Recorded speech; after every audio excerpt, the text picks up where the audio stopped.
Nasi anget ketemu sama ayam goreng paling cocok kita cocolin pakai sambal. Wah, ini saya lagi makan sambal tapi nggak ribet-ribet ngulek sendiri, tapi udah ada sambal kemasan. Langsung praktis kita makan pakai ayam goreng. Waduh, ini rasanya pasti pedes banget. Saya jadi penasaran, seperti apa sih cara pembuatan sambal kemasan yang ada di kota Surabaya? Ikuti terus perjalanan saya dalam sehari menjadi pembuat sambal.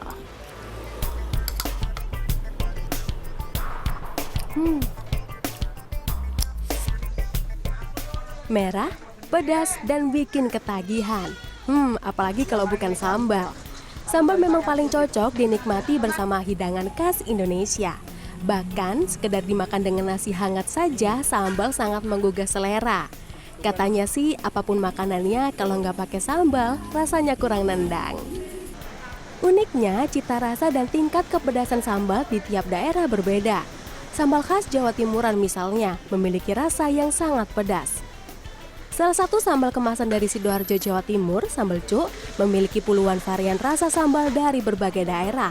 Kata cuk adalah ungkapan khas area-area Surabaya yang memiliki banyak makna. Namun sambal cuk adalah singkatan dari cabai ulek kemasan.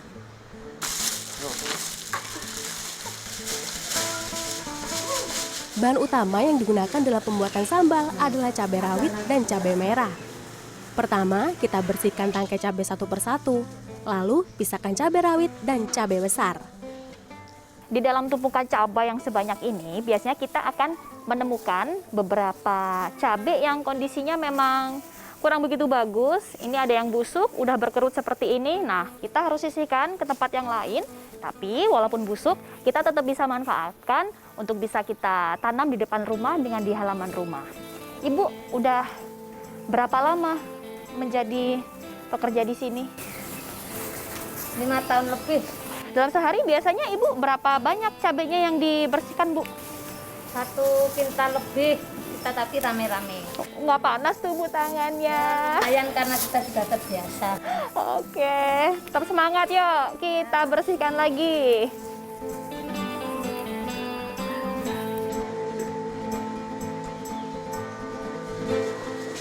Setelah cabai dibersihkan dari tangkainya, kini saya bersiap memasuki dapur untuk mengolah sambal. Kali ini saya akan membuat sambal varian ayam geprek. Sebelum masuk ke dapur, semua pekerja wajib mengikuti protokol kesehatan. Sebelum kita memasuki ruangan steril yang ada di dalam untuk kita mulai masak sambalnya, kita juga harus memakai baju khusus seperti ini. Rambutnya juga harus kita pakaiin penutup kepala, jangan sampai rambutnya keluar-keluar supaya di dalamnya hasil sambalnya biar bersih dan higienis. Saya harus memastikan semua atribut pakaian rapi dan bersih. Di dalam dapur, cabai masih harus melalui proses pengecekan. Cabai busuk atau tidak layak pakai harus dibuang. Setelah lolos pengecekan, semua bahan seperti cabai rawit, cabai besar, dan bawang putih masuk ke tahapan pencucian. Cabai rawit dan cabai merah harus direndam di dalam air garam selama 5 menit untuk menghilangkan pestisida yang menempel di kulit cabai. Setelah direndam, cabai lalu diangkat dan dicuci di bawah air mengalir. Aduh, ini ini batuknya beneran, bukan karena sakit batuk, tapi karena cabenya ini menyengat, ternyata bisa bikin ada efek-efek batuk, pedes-pedes gitu loh. Ampun.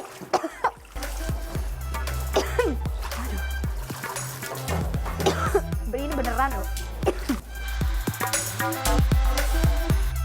Lanjut, kita giling semua bahan ke dalam alat penghalus bumbu. Kali ini kita menghaluskan cabai dan bawang putih sebanyak 30 kg. Setelah halus, masukkan cabai rawit dan cabai merah ke dalam alat pengering. Cabai yang memiliki kadar air sedikit akan lebih lama disimpan. Berbeda dengan bawang putih, tidak perlu masuk ke alat pengering, tapi langsung digoreng di kuali dengan minyak yang agak banyak. Apinya kecil saja biar nggak gosong ya. Setelah kadar air cabai menyusut, masukkan bawang putih yang sudah digoreng, tambahkan bumbu, dan masak jadi 1 sampai matang. Setelah kurang lebih 4 jam, sambal sudah matang dan siap untuk dikemas. Pertama, masukkan sambal ke dalam kemasan dengan berat 140 gram. Lalu tutup kemasan, rekatkan dengan alat khusus, dan masukkan ke dalam air supaya sambal yang sudah dikemas menjadi dingin. Setelah semuanya selesai dikemas, kini saatnya memasang label sambal sesuai dengan variannya.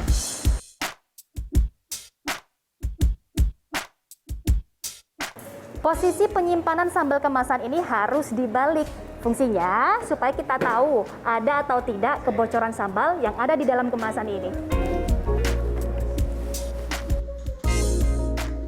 Selain didistribusikan ke toko oleh-oleh, pasar swalayan, dan ke luar negeri, sambal juga dijual di rumah produksi di kawasan Delta Sidoarjo. Beberapa orang membeli sambal di sini untuk dikirimkan lagi ke teman-temannya di luar kota.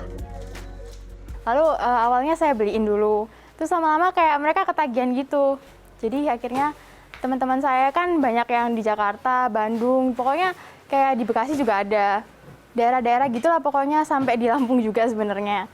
Ya akhirnya mereka kayak gara-gara pengen banget gitu kan. Jadi mereka titip ke saya, jadi akhirnya saya beliin juga, saya langsung kirim ke sana juga. Usaha mikro kecil dan menengah atau UMKM Sambal Cu ini diawali pada 2010. Harga jualnya mulai dari Rp25.000 sampai Rp38.000 per botol. Kita memang punya komitmen karena pasar sambal ini adalah untuk menengah ke atas, sedangkan para customer itu menyukai barang-barang produk yang berkualitas. Selain sambal cu, ada juga UMKM sambal kemasan lainnya seperti sambal Busandra. Proses pembuatannya hampir sama dengan sambal yang lain. Kita siapkan dan cuci cabai rawit dan cabai merah sampai bersih. Setelah itu masukkan cabai ke blender. Kali ini saya akan membuat sambal bawang dan sambal udang. Varian sambal ini yang paling banyak diburu oleh pelanggan. Untuk membuat sambal bawang, pertama goreng bawang merah. Setelah agak matang, masukkan cabai yang sudah dihaluskan.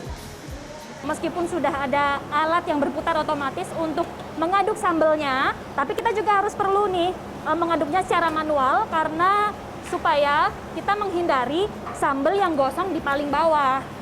Supaya tetap enak. Hati-hati ya.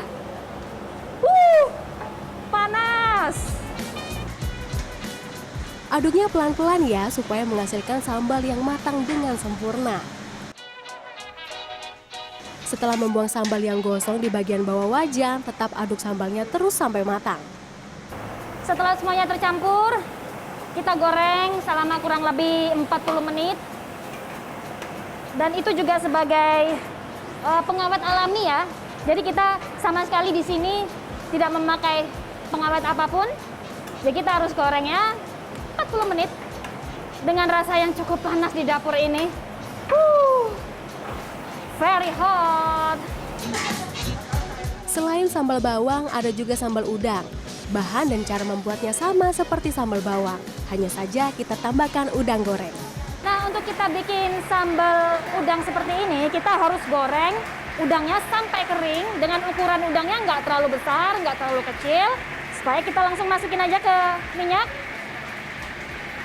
Semuanya. Nanti kita biarkan utuh saja udangnya, supaya nanti kalau kita makan tetap kerasa ada udang-udangnya yang crunchy-crunchy. Setelah semua sambalnya matang, kita lanjut ke proses pengemasan. Sambal Busandra dikemas setelah sambalnya didinginkan di suhu ruang selama 1 hari. Nah, dalam satu ukuran botol ini beratnya kurang lebih 150 gram. Nah, kita pakai centong, 1 centong gini kita masukkan. Nah, masih kurang, kita tambah dikit lagi. Oke, nah batasnya itu 150 gram. Oh, terlalu banyak. Tapi nggak apa-apa, nanti kita bisa kurangi. Jadi kurang lebih ada di bawah leher sini.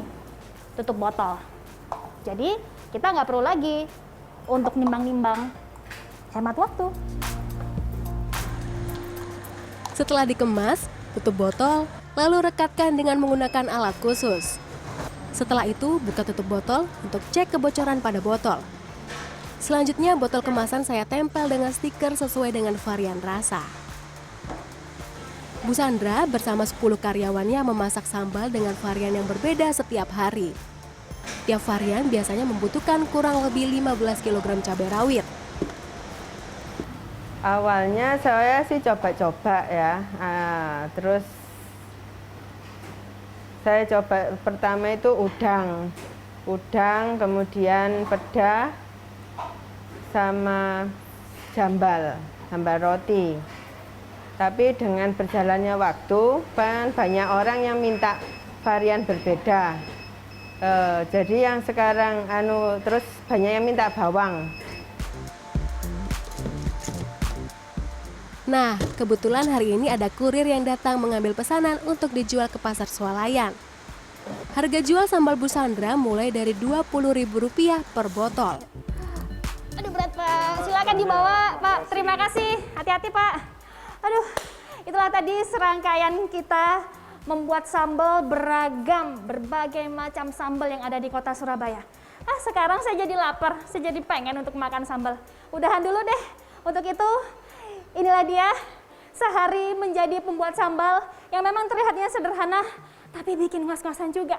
Odi Cornelia, Heru Dwi Sudarmanto, Surabaya, Jawa Timur.